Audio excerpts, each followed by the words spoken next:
Hi everyone, my name is Sally from the Me Movement, helping you look and feel great in movement, mindset and health. And today, I'm going to take you through a series of strength workouts that you can do anywhere. You can do at home, like I am here. You can do it when you're on holidays, in the hotel room, anywhere. You don't need any equipment. All you need is you and a great attitude. So here we go. I'm going to demonstrate the exercises that I'm going to fast forward and do in double time so you can maximize the workout. So the first thing that I usually do is I do a warm-up, and we do a lot of mobility drills in my dream team. So the first warm-up I'm going to be doing is a hip rotation. It looks like this.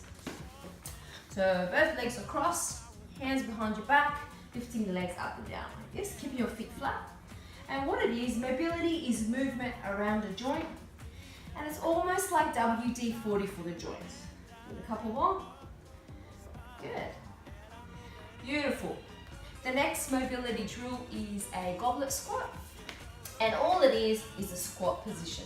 We just sit there and hold that for at least 10 to 15 seconds, and we just want to be comfortable in that phase, because a lot of times we are really hesitant when we squat down. So we want to be able to move and be able to pick things up from the ground. This is a goblet squat. The next is a thread the needle. And it looks like this. Shoulder and wrist in line, knee underneath that hip, and all you want to do is grab your dominant hand and you do a little semicircle over the non-dominant and drop the shoulder blades and rotate. So I'll show you this side as well, what it looks like. Little semicircle. Drop the shoulder and rotate. Good. And we do the other side. Drop the shoulder and rotate. One more. Drop the shoulder and rotate. Good. So you got 3 mobility drills.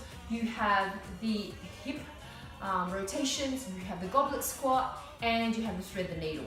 So once you've completed all those little mobility drills, you can go straight into the exercises. So the first exercise we'll be doing is the hip thruster. Again, no need for any equipment, okay? Lying down on the ground, okay? All you want to do is drive your hips up, okay? Now, when you drive your hips up, make sure you don't drive through the lower back, okay? Because a lot of the times when people drive through, they overextend, they hyperextend the lower back. So it's a small movement. If you don't feel it in your glutes, you can bring your heels closer to your glutes, or you can bring your toes up.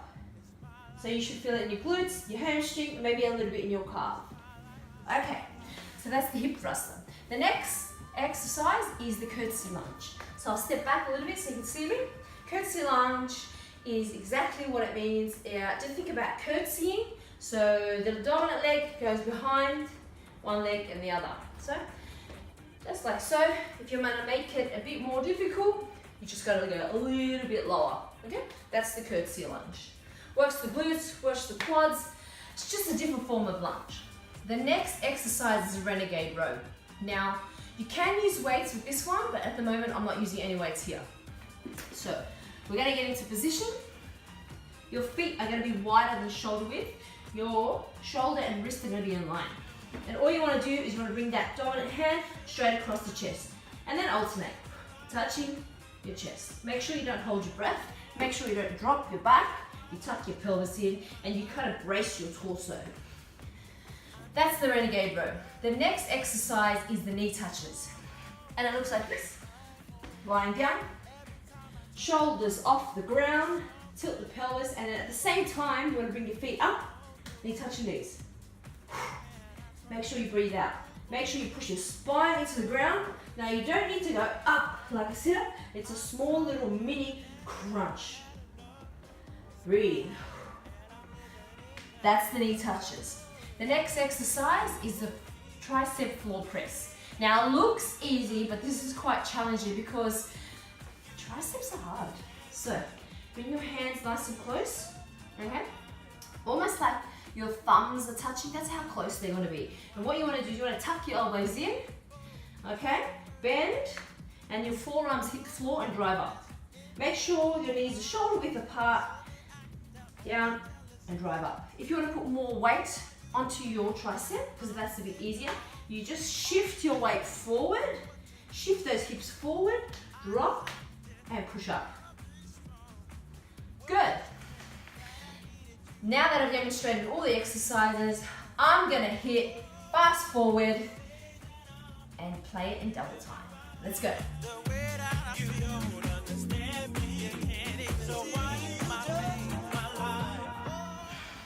Wow, that looked quick, but I tell you what, that wasn't quick. What you want to do is you want to add 3 or 4 rounds to that as you get better. And at the end, make sure you do a little cool down, warm down. And what I usually do with warm down is more mobility drills. So the first one I'll be doing is a bird dog. And all it is feet shoulder width apart, wrist shoulder width apart. And you want to pick up and alternate your legs and hands. Good. Reach forward. Now this is the time where you're thinking, what a great workout I've done. Okay? And all you gotta do is get ready to go out. Because you've done your workout. So that's a bird dog. The next one is, I'm gonna be finishing off with the lumbar rotation because we've worked a lot of the spine, the whole body. And all it is, lying down, legs go right and left. It's a nice little hug for the lower back. Feels great. And done. Thanks for joining me today for this strength workout with no equipment. Try it at home, try it when you're away, just make sure you keep moving. Sally says movement is super important.